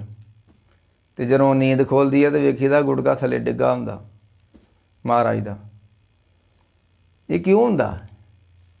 ਇਹ ਮਹਾਰਾਜ ਕਹਿੰਦੇ ਜਦੋਂ ਅਸੀਂ ਭੋਜਨ ਛਕ ਲੈਣਾ ਨਾ, ਤੇ ਭੋਜਨ ਛਕਣ ਤੋਂ ਬਾਅਦ ਹੁਣ ਪਾਠ ਪੂਜਾ ਨਹੀਂ ਹੋਣੀ। ਇਹ ਖਾਲੀ ਪੇਟ ਕੰਮ, ਜਿੱਦਾਂ ਡਾਕਟਰ ਕਹਿੰਦੇ ਜਿਹੜਾ ਚੈੱਕਅਪ ਹੁੰਦਾ ਹੈ, ਐਕਸਰੇ ਹੁੰਦੇ, ਖਾਲੀ ਪੇਟ ਹੁੰਦੇ ਆ। ਕੁਝ ਟੈਸਟ ਨੇ ਜਿਹੜੇ ਖਾਲੀ ਪੇਟ ਕਰਨੇ ਪੈਂਦੇ ਨੇ ਸਵੇਰੇ ਸਵੇਰੇ। ਇਹ ਰੱਬ ਦਾ ਨਾਮ, ਇਕਾਗਰ ਚਿੱਤ, ਇਹ ਕੇਵਲ ਖਾਲੀ ਪੇਟ ਹੀ ਹੋਇਆ ਜਾ ਸਕਦਾ, ਪਰ ਪੇਟ ਭਰ ਕੇ ਨਹੀਂ ਹੋਇਆ ਜਾ ਸਕਦਾ। ਤੇ ਮਹਾਰਾਜ ਕਹਿੰਦੇ ਤੀਜੇ ਮੋਈ ਗਰਾ, ਭੁੱਖ ਦਿਖਾਂ ਦੋਏ ਭੌਂਕੀਆਂ, ਖਾਦਾ ਹੋਵਾ ਸਵਾ, ਪੀ ਖਾਣੇ ਸਿਉ ਦੋਸਤੀ। ਫਿਰ ਕੀ ਹੋਣਾ? ਚੌਥੀ ਆਈ ਊਂਗ ਪਿਆ। ਤੇ ਮਹਾਰਾਜ ਕਹਿੰਦੇ ਜਦੋਂ ਨੀਂਦ ਆ ਗਈ, ਅੱਖਾਂ ਮੀਟ ਕੇ ਬੇਪਰਵਾਹ ਹੋ ਕੇ ਸੌਂ ਗਿਆ। ਪਰ ਮਹਾਰਾਜ ਕਹਿੰਦੇ ਜਿਹੜੇ ਫਿਰ ਅੰਮ੍ਰਿਤ ਵੇਲੇ ਇਹ ਘਾਲਣੀ ਪੈਂਦੀ ਆ, ਇਹ ਰੋਟੀ ਪਾਣੀ ਦਾ ਤਿਆਗ ਕਰਕੇ ਜਿਹੜਾ ਮਹਾਰਾਜ ਕਹਿੰਦੇ ਘਾਲ ਲੈਂਦਾ। ਤੇ ਅੱਠੀ ਪੈਰੀ ਸਭੇ ਵੇਲਾ ਵਕਤ ਸਭ, ਜੇ ਅੱਠੀ ਪਉ ਹੋਏ। ਮਹਾਰਾਜ ਕਹਿੰਦੇ ਜਿੱਦਣ ਫਿਰ ਕੋਈ ਇਹ ਪਹਿਲਾਂ ਤਾਂ ਬੜੀਆਂ ਮੁਸ਼ਕਲਾਂ ਝੱਲਣੀਆਂ ਪੈਂਦੀਆਂ, ਭੁੱਖ ਵੀ ਝੱਲਣੀ ਪੈਂਦੀ ਆ, ਤਰੇ ਵੀ ਝੱਲਣੀ ਪੈਂਦੀ। ਫਰਜ਼ ਕਰੋ ਜਿਸ ਤਰ੍ਹਾਂ ਇੱਕ ਬੱਚਾ ਹੀ ਆ, ਉਹ ਪੜ੍ਹਾਈ ਕਰਦਾ, ਤੇ ਪੜ੍ਹਾਈ ਕਰਦੇ ਸਮੇਂ ਉਹਨੂੰ ਕਿੰਨੀਆਂ ਚੀਜ਼ਾਂ ਦਾ ਖਿਆਲ ਰੱਖਣਾ ਪੈਂਦਾ। ਤੇ ਵੱਡੀ ਮਿਹਨਤ ਕਰਕੇ ਜਦੋਂ ਕਿਸੇ ਅਹੁਦੇ 'ਤੇ ਬਹਿ ਜਾਂਦਾ ਨਾ, ਫਿਰ ਉਹਨੂੰ ਕੋਈ ਵੱਡੇ ਪਰਹੇਜ਼ ਕਰਨ ਦੀ ਲੋੜ ਨਹੀਂ। ਮਹਾਰਾਜ ਕਹਿੰਦੇ ਸਭੇ ਵੇਲਾ ਵਕਤ ਸਭ, ਜੇ ਅੱਠੀ ਪਉ ਹੋਏ। ਨਾਨਕ ਸਾਹਿਬ ਮਨ ਵਸੇ, ਸੱਚਾ ਨਾਵਣ ਹੋਏ। ਤੇ ਮਹਾਰਾਜ ਕਹਿੰਦੇ ਜਿਹੜਾ ਫਿਰ ਸਾਧਨਾ ਕਰੀ ਜਾਂਦਾ, ਅੰਮ੍ਰਿਤ ਵੇਲੇ ਉੱਠ ਕੇ ਨਾਮ ਜਪੀ ਜਾਂਦਾ, ਮਨ ਨੂੰ ਇਕਾਗਰ ਕਰ ਲੈਂਦਾ, ਹੁੰਦਾ ਤਾਂ ਨਹੀਂ ਹੈ, ਬੜੀ ਮੁਸ਼ਕਿਲ ਬਾਤ ਹੈ। ਮਨ ਵਸ ਆਵੇ ਨਾਨਕਾ, ਜੇ ਪੂਰਨ ਕਿਰਪਾ ਹੋਵੇ। ਤੇ ਜਿਹੜੇ ਕਰ ਲੈਂਦੇ ਨੇ ਮਹਾਰਾਜ ਕਹਿੰਦੇ ਫਿਰ ਉਹਨਾਂ ਨੂੰ ਕੋਈ ਮੁੜ ਕੇ ਸਿਆਪੇ ਕਰਨ ਦੀ ਲੋੜ ਨਹੀਂ ਪੈਂਦੀ। ਪਾਇਆ ਨਾਮ ਨਿਧਾਨ, ਜਿਸ ਨੂੰ ਭਾਲਦਾ, ਜੋਤ ਮਿਲੀ ਸੰਗ ਜੋਤ, ਰਿਹਾ ਘਾਲਣਾ। ਮਹਾਰਾਜ ਕਹਿੰਦੇ ਉਸ ਦਿਨ ਘਾਲਣਾ ਮੁੱਕ ਜਾਂਦੀ, ਜਿੱਦਣ ਇਹਦੀ ਸਾਧਨਾ ਪੁੱਗ ਜਾਂਦੀ ਅਖੀਰ ਤੇ ਇਹਦੀ ਜੋਤ ਜਿਹੜੀ ਆ ਉਹ ਰੱਬੀ ਨਾਮ ਵਿੱਚ ਜੁੜ ਜਾਂਦੀ ਆ ਨਾ, ਫਿਰ ਇਹਦੀ ਘਾਲਣਾ ਮੁੱਕ ਜਾਂਦੀ ਆ। ਇਹ ਧੰਨ ਗੁਰੂ ਅੰਗਦ ਦੇ ਸੱਚੇ ਪਾਤਸ਼ਾਹ ਖਡੂਰ ਸਾਹਿਬ ਦੀ ਧਰਤੀ ਤੇ ਗੁਰੂ ਨਾਨਕ ਸਾਹਿਬ ਦਾ ਸ਼ਬਦ ਜਿਹੜਾ ਸੀ ਉਹ ਪਾਈ ਖਾਨੂੰ ਤੇ ਮਾਹੀਏ ਨੂੰ ਮਹਾਰਾਜ ਸੱਚੇ ਪਾਤਸ਼ਾਹ ਨੇ ਵਿਆਖਿਆ ਕਰਕੇ ਸੁਣਾਇਆ। ਇਸੇ ਤਰ੍ਹਾਂ ਮਹਾਰਾਜ ਸੱਚੇ ਪਾਤਸ਼ਾਹ ਫਿਰ ਉਹ ਜਿਹੜੇ ਗੁਰਸਿੱਖ ਸੀ ਨਾ ਭਾਈ ਪੁਰਾਣੇ, ਅਸੀਂ ਸੁਣ ਤਾਂ ਲੈਣਾ, ਮੈਂ ਬੋਲ ਦੇਣਾ, ਤੁਸੀਂ ਸੁਣ ਲਿਆ, ਪਰ ਹੁਣ ਇੱਕ ਮੁਸ਼ਕਿਲ ਬਣੀ ਹੈ ਵੀ ਕਮਾਈ ਨਹੀਂ ਹੋ ਰਹੀ। ਹੁਣ ਗਿਆਨ ਦੀ ਤਾਂ ਕੋਈ ਏਡੀ ਲੋੜ ਨਹੀਂ ਆ, ਕਥਾ ਕੁਥਾ ਦੀ। ਨੈੱਟ 'ਤੇ ਜਿਹੜੀ ਮਰਜ਼ੀ ਕਥਾ ਪੜ੍ਹ ਲਓ, ਜਿਹੜੀ ਮਰਜ਼ੀ ਸੁਣ ਲਓ, ਕਥਾ ਵਧੀ ਐਡੀ ਕੋਈ ਲੋੜ ਨਹੀਂ ਆ। ਹੁਣ ਸਿਰਫ ਲੋੜ ਆ ਭਾਈ ਕਮਾਈ ਕਰਨ ਦੀ, ਵੱਡੇ ਅੰਮ੍ਰਿਤ ਵੇਲੇ ਉੱਠ ਕੇ ਧਿਆਨ ਸਾਧਨਾ ਕਰਨ ਦੀ, ਜਪ ਸਾਧਨਾ ਕਰਨ ਦੀ ਲੋੜ ਵਾ। ਤੇ ਪੁਰਾਣੇ ਗੁਰਸਿੱਖ ਜਿਹੜੇ ਹੁੰਦੇ ਸੀ ਨਾ ਭਾਈ, ਉਹ ਫਿਰ ਜਦੋਂ ਗੁਰੂ ਬਚਨ ਕਹਿ ਦਿੰਦਾ ਨਾ ਵੀ ਸਿੱਖਾ ਤੂੰ ਗੁਰ ਸਤਿਗੁਰ ਕਾ, ਜੋ ਸਿੱਖ ਅਖਾਏ ਪਲ ਕੇ ਉਠਰ ਨਾਮ ਤੇ ਆਵੇ, ਉਦਮ ਕਰੇ ਪਲ ਕੇ ਪ੍ਰਭਾਤੀ ਇਸ਼ਨਾਨ ਕਰੇ। ਉਹ ਫਿਰ ਗੁਰੂ ਕਾ ਬਚਨ ਮੰਨ ਕੇ ਫਿਰ ਉਹ ਕਮਾਈ ਕਰਦੇ ਸੀ। ਤੇ ਉਹ ਸਮੇਂ ਜਿਹੜਾ ਕਿ ਸਮਾਂ ਸੀ, ਇੱਕ ਸਮਾਂ ਵੀ ਜਿਹੜਾ ਨਾ ਉਹ ਬੰਦੇ ਨੂੰ ਬੜਾ ਪ੍ਰਭਾਵਿਤ ਕਰਦਾ ਹੈ। ਉਹ ਸਮਾਂ ਇੰਨਾ ਨਹੀਂ ਸੀ ਜਿੱਦਾਂ ਦਾ ਹੁਣ ਸਮਾਂ ਚੱਲਣ ਦਿਆ, ਸਬਰ ਸੰਤੋਖੀ ਸਮਾਂ ਸੀ, ਕੋਈ ਇੰਨੀ ਭੱਜ ਦੌੜ ਨਹੀਂ ਸੀ ਹੁੰਦੀ ਜ਼ਿੰਦਗੀ 'ਚ। ਹੁਣ ਤੇ ਸਾਰੀ ਜ਼ਿੰਦਗੀ ਭੱਜ ਦੌੜ 'ਚ ਹੀ ਲੰਘ ਜਾਂਦੀ ਹੈ, ਚਿੱਤ ਇਕਾਗਰ ਨਹੀਂ ਹੁੰਦਾ। ਉਹ ਫਿਰ ਗੁਰਸਿੱਖ ਜਦੋਂ ਫਿਰ ਪੁਰਾਣੇ ਸਮੇਂ 'ਚ ਨਾਮ ਥੋੜ੍ਹਾ ਜਪਦੇ ਸੀ ਅਤੇ ਪ੍ਰਾਪਤੀ ਬਹੁਤੀ ਹੋ ਜਾਂਦੀ ਸੀ। ਹੁਣ ਮੇਰੇ ਵਰਗੇ ਮਾਲਾ ਫੇਰ ਫੇਰ ਕੇ ਪੋਟੇ ਘਸ ਗਏ ਆ। ਉਹ ਮਸਕੀਨ ਸਾਹਿਬ ਗੱਲ ਸੁਣਾਉਂਦੇ ਹੁੰਦੇ ਆ, ਤਪਲੇ ਟੁੱਟ ਗਏ ਆ, ਹਾਰਮੋਨੀਏ ਟੁੱਟ ਗਏ ਆ, ਮਨ ਉੱਥੇ ਦਾ ਉੱਥੇ ਹੀ ਆ। ਕੀਰਤਨ ਕਰ ਕਰਕੇ ਥੱਕ ਗਏ ਨੇ, ਨਾਮ ਜਪ ਜਪ ਕੇ ਬੁੱਢੇ ਹੋ ਗਏ ਨੇ। ਮਨ ਲੋਭੀ ਦਾ ਲੋਭੀ ਰਹਿ ਗਿਆ, ਮਨ ਕ੍ਰੋਧੀ ਦਾ ਕ੍ਰੋਧੀ ਰਹਿ ਗਿਆ। ਮਨ ਦੇ ਵਿੱਚ ਜਿਹੜਾ ਮੋਹ ਸੀ ਮਾਸਾ ਜਿੰਨਾ ਵੀ ਨਹੀਂ ਘਟਿਆ, ਉਹਨੇ ਦਾ ਉਨਾ ਹੀ ਰਹਿ ਗਿਆ। ਸਾਰੀ ਜ਼ਿੰਦਗੀ ਮਾਲਾ ਵੀ ਫੇਰਦੇ ਰਹਿ ਗਏ। ਉਬਾਰਨ ਨੇ ਨਹੀਂ ਬਚਨ ਕੀਤਾ ਵੀ ਗੁਰ ਦੀਖਿਆ ਲੈ ਜਪ ਤਪ ਕਮਾਵੇ, ਨਾ ਮੋਹ ਟੁੱਟੇ ਨਾ ਥਾਏ ਪਾਏ। ਪਰ ਉਹ ਸਮਾਂ ਸੀ ਭਾਈ, ਉਦੋਂ ਪਾਠ ਨਹੀਂ ਸੀ ਨਾ ਕਰਨਾ ਪੈਂਦਾ ਜਿੰਨਾ ਹੁਣ ਕਥਾ ਹੋ ਰਹੀ ਹੈ ਨਾ, ਕੀਰਤਨ ਹੋ ਰਿਹਾ, ਉਦੋਂ ਨਹੀਂ ਸੀ ਹੁੰਦਾ। ਉਦੋਂ ਥੋੜ੍ਹੇ ਨਾਲ ਵੀ ਸਰ ਜਾਂਦਾ ਸੀ, ਅਤੇ ਹੁਣ ਅਸੀਂ ਬਹੁਤ ਕਰ ਰਹੇ ਹਾਂ ਅਤੇ ਗੱਲ ਤਾਂ ਕੋਈ ਬਣ ਨਹੀਂ ਹੁੰਦੀ। ਸਮਾਂ ਆ ਗਿਆ, ਸਮਾਂ ਵਾ ਭਾਈ ਇਸ ਤਰ੍ਹਾਂ ਦਾ ਸਮਾਂ ਬੜਾ ਕਲਯੁਗ ਦਾ ਆ ਗਿਆ। ਇੱਕ ਸਮਾਂ ਸੀ ਜਿੱਦਣ ਦਰਬਾਰ ਸਾਹਿਬ ਦੇ ਅੰਦਰ ਬਿਜਲੀ ਲੱਗਣ ਲੱਗੀ ਨਾ, ਅੰਗਰੇਜ਼ਾਂ ਨੇ ਲਿਆਂਦੀ ਸੀ ਬਿਜਲੀ। ਅੰਮ੍ਰਿਤਸਰ ਸ਼ਹਿਰ ਦੇ ਬਾਹਰ ਉਹਨਾਂ ਨੇ ਇੱਕ ਬਿਜਲੀ ਘਰ ਬਣਾਇਆ ਅੰਗਰੇਜ਼ਾਂ ਨੇ ਵੇਰ ਕੇ, ਅਤੇ ਸ਼ਹਿਰ ਨੂੰ ਬੱਤੀ ਦਿੱਤੀ। ਅਤੇ ਮੁੜ ਕੇ ਕਹਿੰਦੇ ਦਰਬਾਰ ਸਾਹਿਬ ਦੇ ਅੰਦਰ ਬਲਬ ਲਾਉਣਾ, ਬੱਤੀ ਉੱਥੇ ਪਹੁੰਚਾਉਣ ਲੱਗੇ। ਅਤੇ ਲੋਕਾਂ ਨੇ ਇਤਰਾਜ਼ ਕੀਤਾ ਵੀ ਦਰਬਾਰ ਸਾਹਿਬ ਦੇ ਅੰਦਰ ਅਸੀਂ ਬਲਬ ਨਹੀਂ ਲੱਗਣ ਦੇਣਾ। ਕਾਰਨ ਹੁਣ ਤੇ ਅੰਦਰ ਬਾਹਰ ਬਲਬ ਹੀ ਬਲਬ, ਬਲਬ ਹੀ ਬਲਬ। ਉਹ ਜਿਹੜੇ ਧਿਆਨੀ ਲੋਕ ਸੀ ਨਾ, ਜਿਹੜੇ ਸਾਧਨਾ ਕਰਦੇ ਸੀ, ਕਿਉਂਕਿ ਗੁਰਸਿੱਖ ਦੀ ਸਾਧਨਾ ਪਤਾ ਕਿਹੜੀ ਆ? ਬਸ ਅੰਮ੍ਰਿਤ ਵੇਲੇ ਆਸਾ ਦੀ ਵਾਰ ਨੂੰ ਚੌਂਕੜਾ ਮਾਰ ਕੇ ਸੁਣਨਾ, ਇਹ ਸਿੱਖ ਦੀ ਭਗਤੀ ਆ, ਇਹ ਸਿੱਖ ਦੀ ਸਾਧਨਾ ਵਾ। ਇਹਦੋਂ ਵੱਡੀ ਕੋਈ ਭਗਤੀ ਨਹੀਂ ਹੈ। ਪਰ ਇਹ ਨਹੀਂ ਵੀ ਟੀਵੀ ਅੱਗੇ ਬਹਿ ਜਾਓ ਅਤੇ ਫੋਟੋਆਂ ਹੀ ਵੇਖੀ ਜਾਓ। ਕਈ ਆਸਾ ਦੀ ਵਾਰ ਟੀਵੀ ਦੇ ਅੱਗੇ ਬੈਠ ਕੇ ਸੁਣਦੇ ਨਹੀਂ ਬਈ। ਜੇ ਤੇ ਸਾਧਨਾ ਕਰਨੀ ਹੈ ਤਾਂ ਫਿਰ ਫੋਟੋਆਂ ਫਾਟੋਆਂ ਵੱਲ ਧਿਆਨ ਨਹੀਂ ਜਾਣਾ ਚਾਹੀਦਾ। ਰੇਡੀਓ ਚੱਲਦੇ ਨੇ ਅੱਜ ਕੱਲ੍ਹ ਆਪਣੇ ਨੈੱਟ ਦੇ ਉੱਤੇ, ਰੇਡੀਓ ਰਾਹੀਂ ਆਸਾ ਦੀ ਵਾਰ ਸੁਣੋ, ਅਤੇ ਇਹ ਨਾਲੇ ਭਗਤੀ ਹੋ ਜਾਂਦੀ ਆ ਅਤੇ ਨਾਲੇ ਸਾਧਨਾ ਹੋ ਜਾਂਦੀ। ਦੋਵੇਂ ਇਸ ਤਰ੍ਹਾਂ ਇਕਾਗਰ 'ਚ ਤੋੜ ਕੇ ਬੈਠ ਜਾਓ, ਅਤੇ ਜੋ ਆਸਾ ਦੀ ਵਾਰ ਰਾਗੀ ਸਿੰਘ ਕਹਿ ਰਹੇ ਨੇ, ਤੁਕ ਬਾਈ ਤੁਕ ਸੁਣੀ ਜਾਓ। ਇਹ ਸਾਧਨਾ ਵੀ ਇਸ ਤਰ੍ਹਾਂ ਹੋ ਜਾਣੀ ਆ। ਇਹਨੂੰ ਕਹਿੰਦੇ ਧਿਆਨ ਸਾਧਨਾ, ਅਤੇ ਭਗਤੀ ਵੀ ਹੋ ਜਾਣੀ। ਆਸਾ ਦੀ ਵਾਰ ਦਾ ਪਾਠ ਵੀ ਸੁਣਿਆ ਜਾਣਾ। ਉਹ ਫਿਰ ਜਦੋਂ ਮੈਂ ਕਹਿ ਰਿਹਾ ਸੀ ਸਮਾਂ ਸੀ ਜਦੋਂ ਪਾਠ ਪੂਜਾ ਬਹੁਤ ਸਿੱਖ ਘੱਟ ਕਰਦੇ ਸੀ ਅਤੇ ਪ੍ਰਾਪਤੀ ਬਹੁਤੀ ਹੁੰਦੀ ਸੀ। ਹੁਣ ਅਸੀਂ ਬਹੁਤੀ ਕਰਦੇ ਹਾਂ ਅਤੇ ਪ੍ਰਾਪਤੀ ਜ਼ੀਰੋ ਆ, ਸਾਡੀ ਕੱਖ ਨਹੀਂ ਹੈ। ਕੁਝ ਸਮਾਂ ਸੀ ਧਰਤੀ ਉੱਤੇ ਅਨਾਜ ਬਹੁਤ ਘੱਟ ਹੁੰਦਾ ਸੀ, ਹੁਣ ਅਨਾਜ ਬਹੁਤ ਹੋਣ ਲੱਗ ਪਿਆ। ਅਤੇ ਇਸੇ ਤਰ੍ਹਾਂ ਹੁਣ ਜਿਹੜਾ ਸਾਡਾ ਸਰੀਰ ਅੰਦਰ ਸਰੀਰ ਰੂਪੀ ਧਰਤੀ ਹੈ, ਅਤੇ ਨਾਮ ਬੀਜਿਆ ਨਹੀਂ ਜਾ ਰਿਹਾ, ਉੱਗ ਹੀ ਨਹੀਂ ਰਿਹਾ। ਉਹ ਜਿਹੜਾ ਨਹੀਂ ਬਚਰਾਉਂਦਾ ਮਾਰਾਂਗੇ, ਆਖਣ ਸੁਣ ਨਾ ਪਾਉਣ ਕੀ ਬਾਣੀ, ਇਹ ਮਨ ਰੱਤਾ ਮਾਇਆ। ਬੜੇ ਲੋਕੀ ਆਖਣਦੇ ਨੇ ਰੱਬ ਨੂੰ, ਬੜੇ ਸੁਣ ਰਹੇ ਨੇ, ਪਰ ਹਵਾ 'ਚ ਉੱਡੀ ਜਾ ਰਿਹਾ, ਅਸਰ ਨਹੀਂ ਹੋ ਰਿਹਾ। ਉਹ ਫਿਰ ਉਹਨਾਂ ਲੋਕਾਂ ਨੇ ਆਖਿਆ ਵੀ ਅਸੀਂ ਬਲਬ ਨਹੀਂ ਲੱਗਣ ਦੇਣਾ ਦਰਬਾਰ ਸਾਹਿਬ। ਉਹਨਾਂ ਆਖਿਆ ਤੁਹਾਨੂੰ ਕੀ ਇਤਰਾਜ਼ ਹੈ? ਕਹਿਣ ਲੱਗੇ ਅਸੀਂ ਬੈਠ ਕੇ ਧਿਆਨ ਸਾਧਨਾ ਕਰਦੇ ਹਾਂ। ਰਾਗੀ ਸਿੰਘ ਕੀਰਤਨ ਕਰਦੇ ਨੇ ਅਤੇ ਅਸੀਂ ਬੈਠ ਕੇ ਧਿਆਨ ਅੰਦਰ ਹੋ ਕੇ ਆਸਾ ਦੀ ਵਾਰ ਸੁਣਦੇ ਹਾਂ, ਅਤੇ ਜਦੋਂ ਬਲਬ ਲੱਗ ਗਏ ਫਿਰ ਧਿਆਨ ਜੁੜਨਾ ਨਹੀਂ ਆ, ਰੋਸ਼ਨੀ ਪੈਣੀ ਆ ਅੱਖਾਂ ਨੂੰ। ਪਰ ਉੱਥੇ ਸੰਘਰਸ਼ ਕਰਕੇ ਫਿਰ ਉਹਨਾਂ ਨੇ ਬਲਬ ਲਵਾ ਦਿੱਤਾ। ਇਹ ਉਹਨਾਂ ਦੀ ਅਵਸਥਾ ਸੀ ਭਾਈ, ਜਿਹੜੇ ਅੰਦਰ ਦਰਬਾਰ ਸਾਹਿਬ ਅੰਦਰ ਬਹਿ ਜਾਂਦੇ ਸੀ ਅਤੇ ਚਿੱਤ ਇਕਾਗਰ ਹੋ ਜਾਂਦਾ ਸੀ ਅਤੇ ਆਸਾ ਦੀ ਵਾਰ ਸੁਣਦੇ ਹੁੰਦੇ ਸੀ। ਸਮਾਂ ਬਦਲ ਗਿਆ ਭਾਈ, ਸਮਾਂ ਕਲਯੁਗ ਦਾ ਆ ਗਿਆ। ਧੰਨ ਗੁਰੂ ਅੰਗਦ ਦੇ ਸੱਚੇ ਪਾਤਸ਼ਾਹ ਨੇ ਫਿਰ ਉਹਨਾਂ ਦੋਵਾਂ ਪਿਓ ਪੁੱਤਾਂ ਨੂੰ ਉਪਦੇਸ਼ ਦਿੱਤਾ। ਉਹਨਾਂ ਨੇ ਫਿਰ ਘਰ ਜਾ ਕੇ ਉਹਦੀ ਕਮਾਈ ਕੀਤੀ। ਇਹ ਨਹੀਂ ਵੀ ਸੁਣ ਲਿਆ, ਨਾ ਨਾ ਨਾ, ਕਮਾਈ ਕੀਤੀ। ਅਤੇ ਕਮਾਈ ਕਰ ਕਰਕੇ ਫਿਰ ਸਭੇ ਵੇਲਾ ਵਕਤ ਸਭ ਜੇ ਅੱਠੀ ਪਉ ਹੋਏ, ਨਾਨਕ ਸਾਹਿਬ ਮਨ ਵਸੇ ਸੱਚਾ ਨਾਵਣ ਹੋਏ।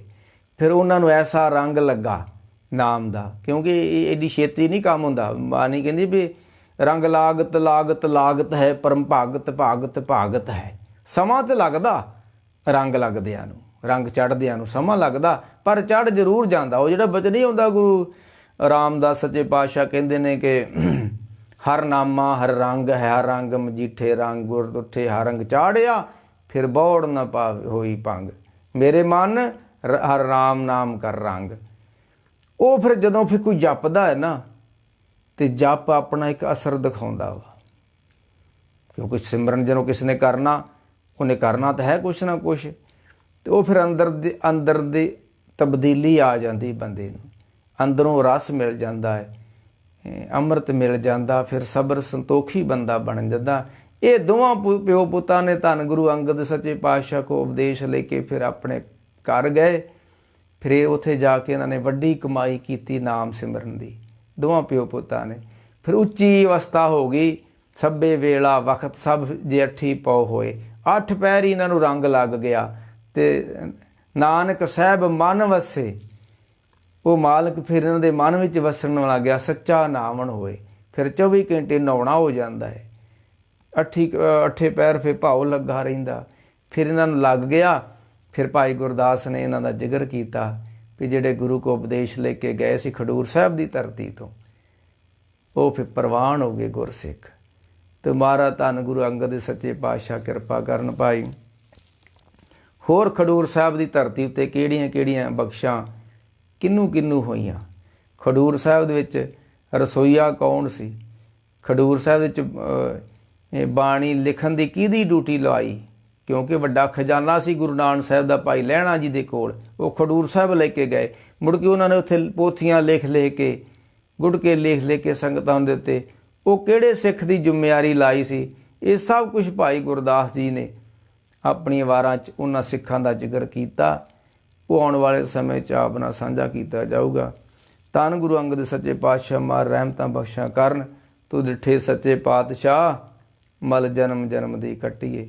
ਮਹਾਰਾਜ ਕਿਰਪਾ ਕਰੋ, ਰਹਿਮਤਾਂ ਬਖਸ਼ਾਂ ਕਰੋ ਗੁਰਸਿੱਖਾਂ ਸੇਵਕਾਂ ਉੱਤੇ, ਆਪਣਾ ਨਾਮ ਜਲ ਦੀ ਬਖਸ਼ਿਸ਼ ਕਰੋ। ਇਹਨਾਂ ਕਹਿੰਦਾ ਦਾਸ ਖਿਮਾ ਦਾ ਜਾਚਕ ਹੈ ਜੀ, ਭੁੱਲ ਚੁੱਕਦੀ क्षमा जी। वाहिगुरु जी का खालसा, वाहिगुरु जी की फतेह।